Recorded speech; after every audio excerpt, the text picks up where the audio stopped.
Afghan consul general ने वजाहत जारी कर दी है। वज़ीर आला खैबर पख्तूनख्वा अली अमीन गंडापुर कहते हैं, अफगान कौंसल जनरल ने कहा है कि वो तराने में म्यूज़िक की वजह से खड़े नहीं हुए।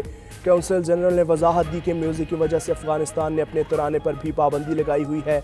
वज़ीर आला खैबर पख्तूनख्वा अली अमीन गंडापुर की गवर्नर खैबर पख्तूनख्वा फैसल करीम कुंडी पर सख्त तनकीद। कहा कि गवर्नर खैबर पख्तूनख्वा पर्ची पर आए हुए बंदे हैं, सब कुछ बिलावल के कहने पर करते हैं।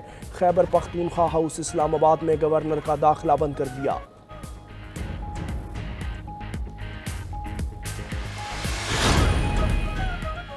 पीटीआई रहनुमा अली मोहम्मद खान कहते हैं, पहले बानी पीटीआई को रिहा किया जाए, उसके बाद आईनी तरमीम पर बात करेंगे। सच्ची बात करने वाले अफसरान को तब्दील कर दिया जाता है। सुप्रीम कोर्ट के फैसलों पर अमल दरामद नहीं कर रहे, ये इंसाफ की उम्मीद ख़त्म करना चाहते हैं। इस आईनी तरमीम का आदलिया पर असर पड़ेगा। आईनी नहीं, गैर आईनी तरामीम है।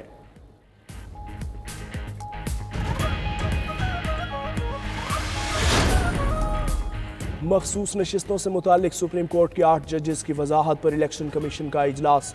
मेंबरान कमीशन, सेक्रेटरी, स्पेशल सेक्रेटरीज और कानूनी टीम शरीक। कानूनी टीम की जानिब से मखसूस नशिस्तों से मुतालिक फैसले पर ब्रीफिंग।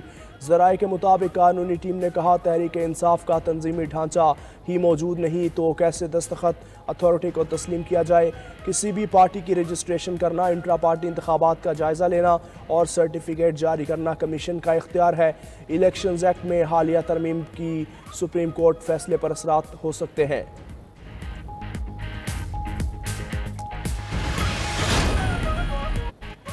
मुजव्विज़ा आईनी तरमीम के खिलाफ member Pakistan bar council Abid Zubairi ने सुप्रीम कोर्ट में आईनी दरख्वास्त की जल्द समाअत की इस्तदा कर दी। दरख्वास्त में इस्तदा की गई कि सुप्रीम कोर्ट और हाई कोर्ट्स को तबाह करके इंसाफ तक रसाई और आईन पाकिस्तान के खिलाफ की कोशिश की जा रही है। रहनुमा पीटीआई हामिद खान कहते हैं, नाम निहाद तरामीम को मुस्तरद करते हैं। सुप्रीम कोर्ट के होते हुए आईनी अदालत नहीं बन सकती। हम अदलिया को मजीद ताकतवर और मजबूत देखना चाहते हैं।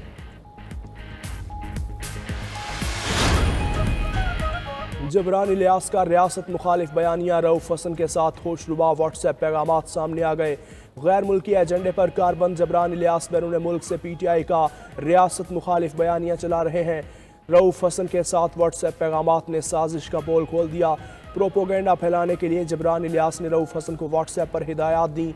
ज़राए के मुताबिक दिसंबर 2023 से मई 2024 तक तस्वीर, वीडियोस और पैगामात रऊफ हसन को भेजे गए। जबरान इलियास ने रऊफ हसन को प्रोपोगेंडे के लिए 9 मई से मुतालिक बयानिए भेजे। फितना फैलाने वाले वीडियोस और हैशटैग्स भी अरसाल किए। पीटीआई इंट्रा पार्टी इलेक्शन से मुतालिक case. Chairman PTI barrister Gohar election commission में पेश। दस्तावेजात जमा कराने के लिए 10 दिन देने की इस्तदा कर दी। मेंबर खैबर पख्तूनख्वा ने कहा, आपने 5 साल के बाद पार्टी इंतखाबात करवाए, इसके नताइज भुगतना होंगे। मेंबर बलोचिस्तान ने पूछा, क्या पीटीआई के इलेक्शन क्या चमकनी में हुए थे? नहीं जनाब, इंतखाबात इस्लामाबाद में ही हुए थे।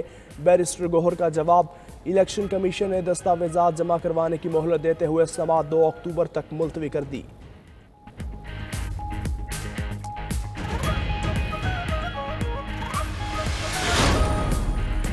एक 175 सियासी जमातों में पीटीआई वाहिद जमात है जिसने शफाफ तरीन इंट्रा पार्टी इंतखाबात करवाए। चेयरमैन पीटीआई बैरिस्टर गौहर कहते हैं, सिर्फ पीटीआई के इंट्रा पार्टी इंतखाबात को टारगेट करना बदनीयती पर मबनी है। इलेक्शन कमीशन ने सुप्रीम कोर्ट में दरख्वास्त की कि तहरीक इंसाफ का स्ट्रक्चर मौजूद नहीं। सुप्रीम कोर्ट भी अभी चीज़ों को वाज़े कर चुकी है।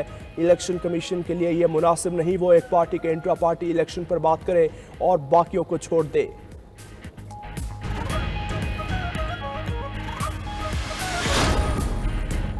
इलेक्शन कमीशन ने जेयूआई इंट्रा पार्टी इलेक्शन से मुतालिक फैसला महफूज कर लिया। चीफ इलेक्शन कमिश्नर की सरबराही में 3 रुकनी बेंच ने समाअत की।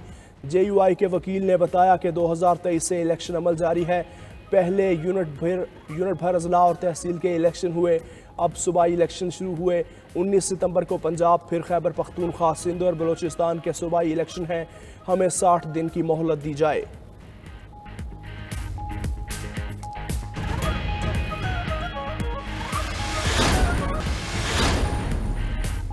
पीटीआई का लाहौर में जलसा रोकने के लिए लाहौर हाई कोर्ट में दरख्वास्त दायर। डिप्टी कमिश्नर लाहौर, पीटीआई और दीगर को फरीक बनाया गया। PTI के दीगर हालिया जलसों में नफरत अंगेज तकारीर की जाती हैं। वज़ीर आला खैबर पख्तूनख्वा अली अमीन गंडापुर की तकरीर रिकॉर्ड पर है। लाहौर हाई कोर्ट PTI को जलसे से रोके। उधर PTI ने लाहौर जलसे से मुताल्लिक मुशावरत के लिए कल पेशावर में इजलास तलब कर लिया। पार्टी ज़राए के मुताबिक जलसे के लिए रवानगी और मकाम का प्लान तरतीब दिया जाएगा।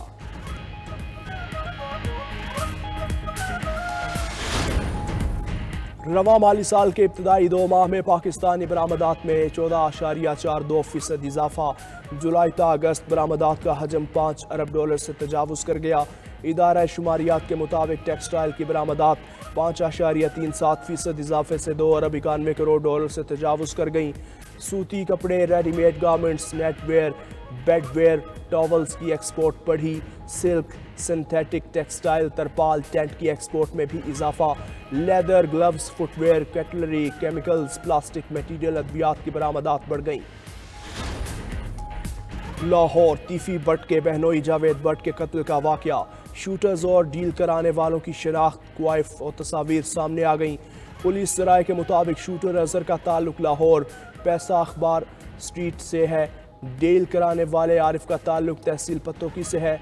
पुलिस ने 2 शूटर अजहर, इलियास और रैकी करने वाले अफसल को गिरफ्तार कर लिया। दोनों शूटर्स ने जावेद भट्ट को केनाल रोड पर फायरिंग करके कत्ल किया था।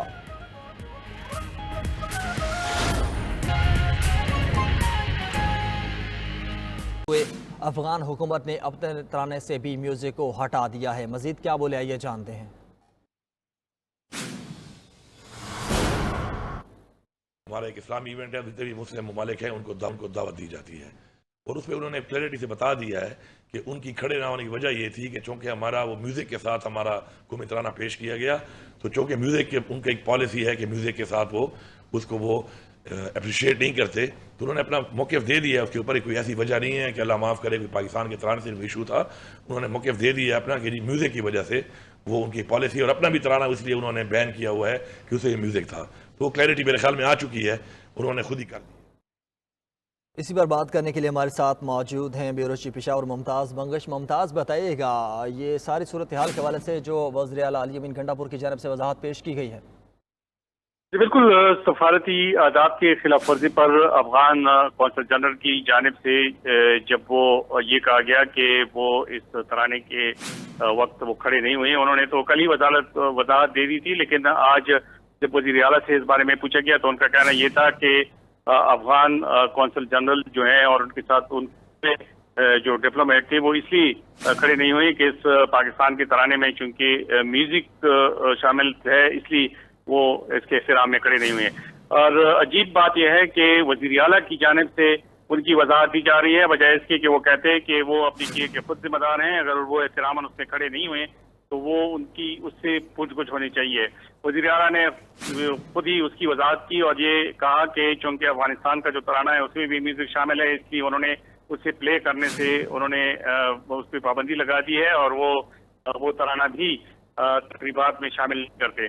तो उन्होंने अफगान कौंसल जनरल और उनके साथी डिप्लोमेट की वजाहत की, उनकी तरफ से वजाहत की, और उनका ये कहना था कि वो इसलिए उनका खड़ा होना इसलिए नहीं बन रहा था कि वो उनकी जो पॉलिसी है उसके मुताबिक है। हालांकि पाकिस्तान में ये तराना प्ले किया गया, सारे जो लोग थे वो इसके एहतराम में खड़े हो गए और वो 2 ही बंदे थे, 2 ही डिप्लोमेट थे जो उसमें खड़े नहीं हुए।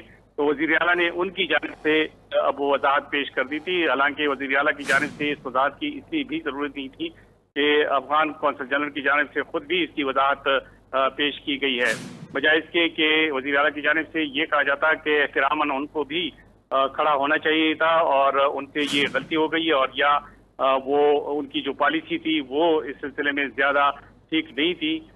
इसका असर न सिर्फ पाकिस्तान में बल्कि दूसरे ममालिक में जो सफारती आदाब होते हैं उस पर भी पड़ता है। और अब कल का कोई भी सफीर सिर्फ इस वजह से किसी दूसरे मुल्क में वहाँ के कानून और वहाँ के कवायद का एहतराम नहीं करेगा कि ये उनकी पॉलिसी के खिलाफ है, तो ये कतान मुनासिब नहीं होगा, क्योंकि सफारती कुछ आदाब होते हैं। तो वज़ीर आला की जानिब से जो वजाहत पेश की गई है वो उसकी अपनी वजाहत नहीं बल्कि अफगान कौंसल खाने की तरफ से जो वजाहत है उसको दोबारा उसकी वजाहत वज़ीर आला ने कर दी है। जी।